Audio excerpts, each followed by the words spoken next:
Hello, hello, hello, hello. This is Elizabeth. Welcome again to Auntie Lizzie's Corner. Miawezon, Akwaba, Nyeye. We are going to look at part 2 of the video we had the last time. Some few things were missing and others brought it to my attention. And thank you so much for always following and subscribing and liking the video. I really appreciate it. This was a blessing to someone, and I thought, yeah, she is right. We need a part 2 of this.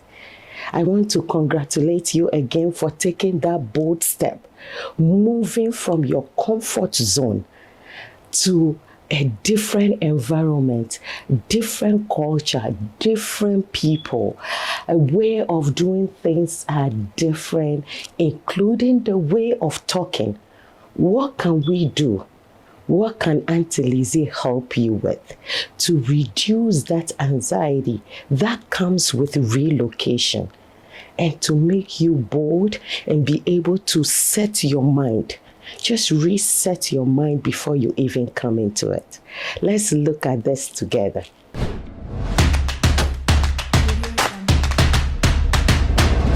When we move to a different country, emotions are everywhere. You are relocating to a place that you have never seen. Even in your own comfort zone, when you move from one location to the other, it's a lot. How much more taking a plane, okay, moving all the way. Sometimes you have to take 3 flights to get to your destination. Even the situation of you being in the air, that alone can make people panic. Okay, so you have to start making up your mind so you can start reducing the way you feel, so you can be comfortable and make yourself adjustable. Okay, you have to embrace the unknown, and this is how you have to do it. Relax and start thinking about the unknown. That is why it's called unknown, okay? You will not know everything. Even if you stay at a place for a long time, you will not know everything. And if you have that at the back of your mind, it helps a lot. Now, you have to make your situation best for you. You know yourself. Okay, when you get to a place or wherever you are going, try and look the place up. Like this morning, it's so cold here. So guess what? I have dressed appropriately to step out of the house. My neck, even the shirt is covering my neck, right? And I still have a jacket on. I even have something under this shirt. With that, I am fully prepared to face the weather outside. That is how you look at it. Okay. Now, you also have to look at your situation. Why are you moving there? Are you moving there as a student? Are you moving there because you just married? Are you moving there because you won the green card lottery and you are relocating the whole family? Think about it. If you are moving as a student, you ask yourself, when you get to campus, you can start networking around your classmates. Open up so you'll be able to know people. One person might know the other person will know somebody else. You might be able to associate yourself with the same kind of culture that you came with. They might be able to give you some tips. You just have to be a little bit careful. Sometimes people want to pull you down instead of lift you up. But if you have that mindset, it helps. If you are moving here because you want the green card, you are moving your whole family. That is also a different situation. It's another family hosting you for now. Are they going to direct you to the path that you should take? Where are you landing at? Which state? Okay, where are you going? What are some of the opportunities there? All those things you have to look at, because you are coming in, you'll be able to work.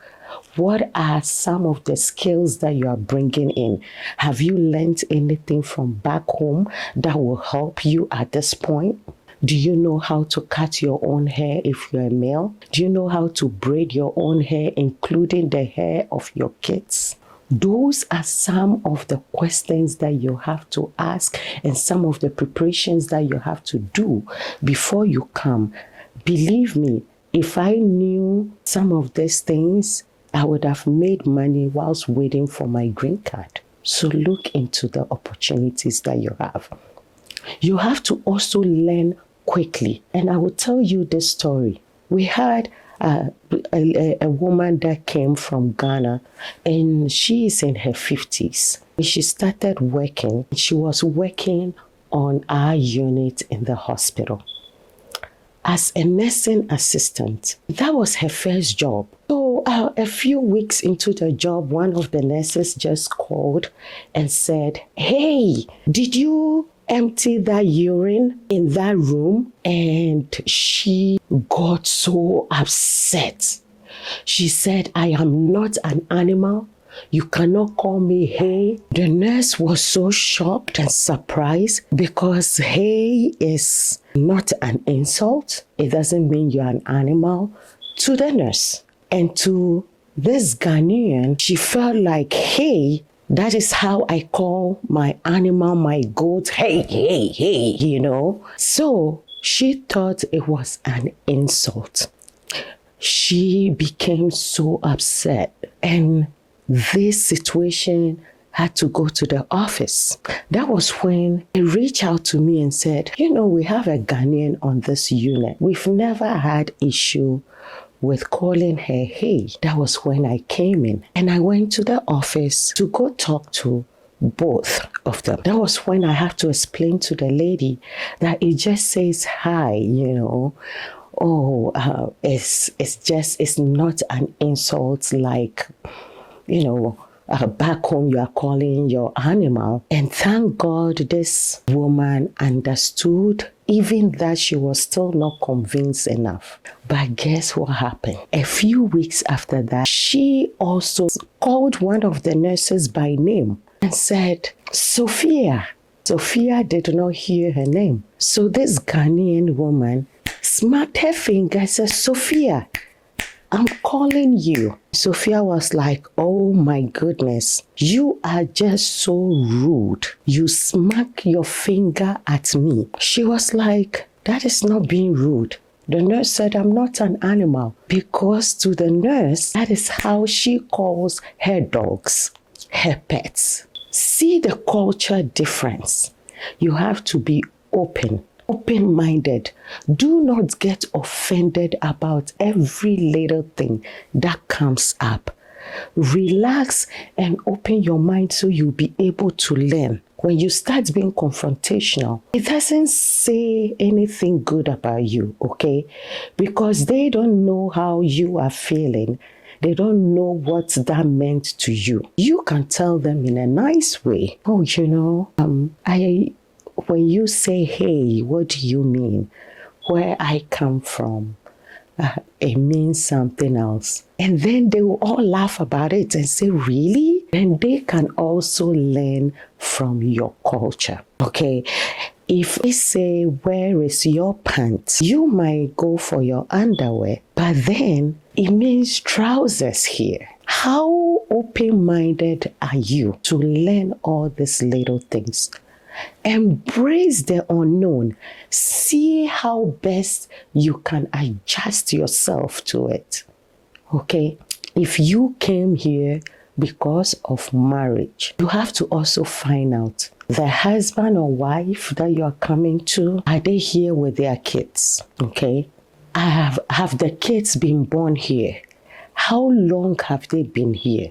All those things matters.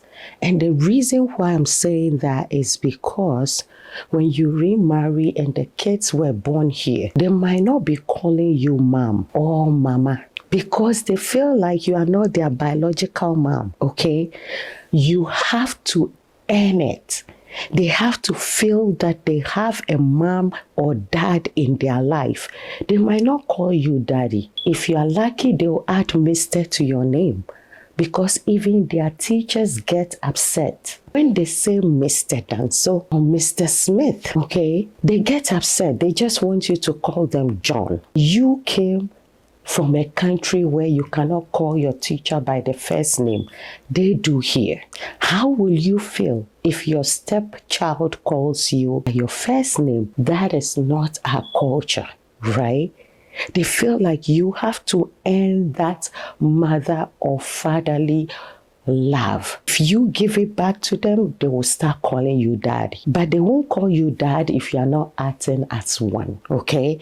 If you come in and you feel like, oh yeah, you can just, when they do something wrong, you can just slap them, how are you going to even rebuke them?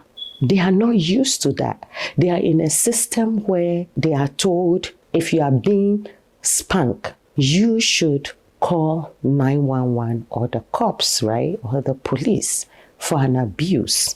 And those are some of the things that our culture, the culture difference comes in, right? Some people came from Africa. Some of them are in jail right now. Some have their kids taken away from them.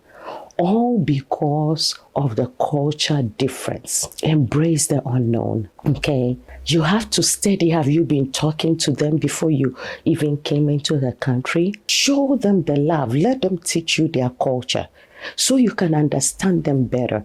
But if you go around saying they don't even call me dad, they don't even call me mom, why don't they? What are you doing on your part to let them feel welcome and to let them feel like they have a mom and a dad in their life?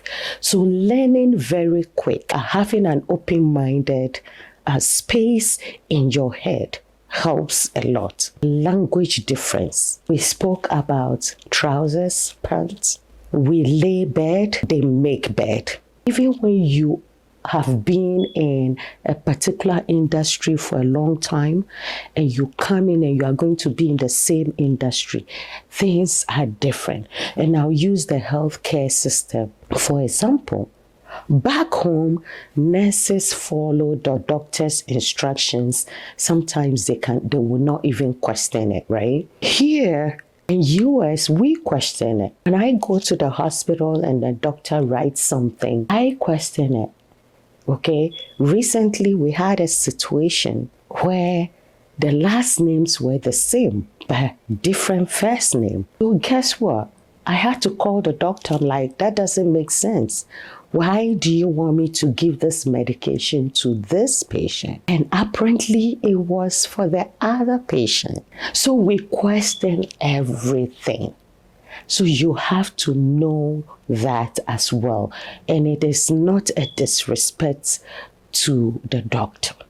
Like and share. I'll talk to you again. Be blessed.